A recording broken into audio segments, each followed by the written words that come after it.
పులివెందుల మా అడ్డా అనుకునే వ్యక్తి ఈ రోజు ఎలక్షన్ గురించి ఎందుకు ఇంత భయపడుతున్నాడో జగన్మోహన్ రెడ్డి నాకైతే అర్థం కావట్లేదు. అంటే ఈ రోజు వరకు నాకు తెలిసి పులివెందులకి కూడా ఈ 14 నెలల్లో ఎత్తి కొడితే 10 సార్లు కూడా పోలేదు ఆయన. ఏదైనా ఉంటే ఇంచుమించుగా బెంగళూరు నుంచే మొత్తం స్టేట్మెంట్లన్నీ ఉంటాయి. ఒక నెలలో 26 రోజులు బెంగళూరులో ఉంటారు, 4 రోజులు తాడేపల్లికి వస్తాడు, హడావుడి చేస్తాడు, ఏ గాంజాయి బ్యాచ్ నో లేకపోతే ఏ బెట్టింగ్ బ్యాచ్ నో ఏదో బ్యాచ్ ని కలిచేస్తాడు, ఎవరో ఒకరిని చావుకు కారణమవుతారు, వెళ్ళిపోతారు. కానీ ఈ రోజు పులివెందుల ఎలక్షన్ విషయంలో ఇతను అవినాష్ రెడ్డి గారు కలిసి ఈ రోజు చేస్తున్న ఆరోపణలు చూస్తా ఉంటే నిజంగా వీళ్ళకి అవగాహన నుండి మాట్లాడుతున్నారా, ప్రజలను మభ్యపెట్టడానికి మాట్లాడుతున్నారా? నేనైతే ప్రజలను మభ్యపెట్టడానికి మాట్లాడుతున్నారని చెప్తా. ఇప్పుడు ఎలక్షన్ కమిషన్ ఈ స్లిప్స్ పంచుతారు, మన డిపార్ట్మెంట్ తరపున స్లిప్స్ అందరికి కూడా పంచుతాం. వీళ్ళు ఏమంటున్నారు, ఎవరైతే ఓటర్స్ ఉన్నారో వాళ్ళు బెంబేలు పడిపోతున్నారు. దేనికి? ఓటర్ లిస్ట్ లో ఏదైతే ఓటర్ స్లిప్ ఉంటామో ఆ స్లిప్ లో వాళ్ళు ఏ బూత్ లో చేస్తారో వే ఏంటి, ఎవ్రీథింగ్, ఎన్ని కిలోమీటర్లు అన్ని కూడా ఓటర్ స్లిప్ లో డెఫినెట్ గా ఉంటాయి. సో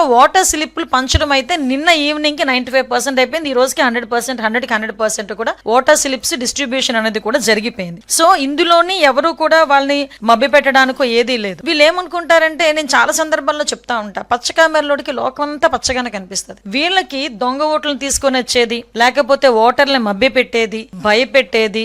మీకు గుర్తుందో లేదో, ఈ 21 జడ్పీటీసీ ఎంపీటీసీ ఎలక్షన్స్ టైంలోని ఆ టైంలో నామినేషన్ వేయటానికి వెళ్ళినా కూడా నామినేషన్ ని చేతిలో క్లాక్కుని చింపేసిన సందర్భాలు కూడా ఉన్నాయి. మీ నంబర్ చీరల్లో దాచుకుని నామినేషన్ పత్రాలు వెళ్ళి ఎలక్షన్ కమిషన్ అక్కడ వెళ్ళి ఎలక్షన్ ఆఫీసర్ కి ఇచ్చిన సందర్భాన్ని కూడా గుర్తు చేస్తున్నాను జగన్మోహన్ రెడ్డి. ఈ రోజు పులివెందుల్లో గాని ఒంటిమెట్లో గాని ఎక్కడా కూడా నామినేషన్ 11 నామినేషన్లు పడినాయి ఒక పులివెందుల్లోనే. అంటే ఒకసారి మీరు ఆలోచన చేసుకోవాలి. ఈ రోజు ఎంత ప్రజాస్వామ్యబద్ధంగా మేము చేస్తున్నాం. తప్పు చేసిన వాడు ఎవరి మీదైనా పార్టీలకు అతీతంగా మేము కేసు ఫైల్ చేస్తున్నాం, దర్యాప్తులు చేస్తున్నాం. అందులో కూడా ఎక్కడ కూడా టాలరేట్ చేసే ప్రసక్తి లేదు. మేము ప్రజాస్వామ్యబద్ధంగా వెళ్తున్నాం. నీతికి నిజాయితీకి విలువలతో కూడిన రాజకీయాలు చేయడానికి సిద్ధపడ్డ వ్యక్తి చంద్రబాబు నాయుడు గారు. ఎక్కడా కూడా ఎటువంటి అవకతవకలకి గాని మీరంటున్న ఆరోపణలు అటువంటి పరిస్థితి ఇక్కడ లేదు అని చెప్పడానికి నేను విత్ ప్రూఫ్స్ కూడా చూపిస్తున్నా. ఇది కూడా మీకు ఎలక్షన్ కమిషన్ ఆ రోజు finally the polling stations in Ontimetta were published on 17/7/2025 and those of the Pulivendula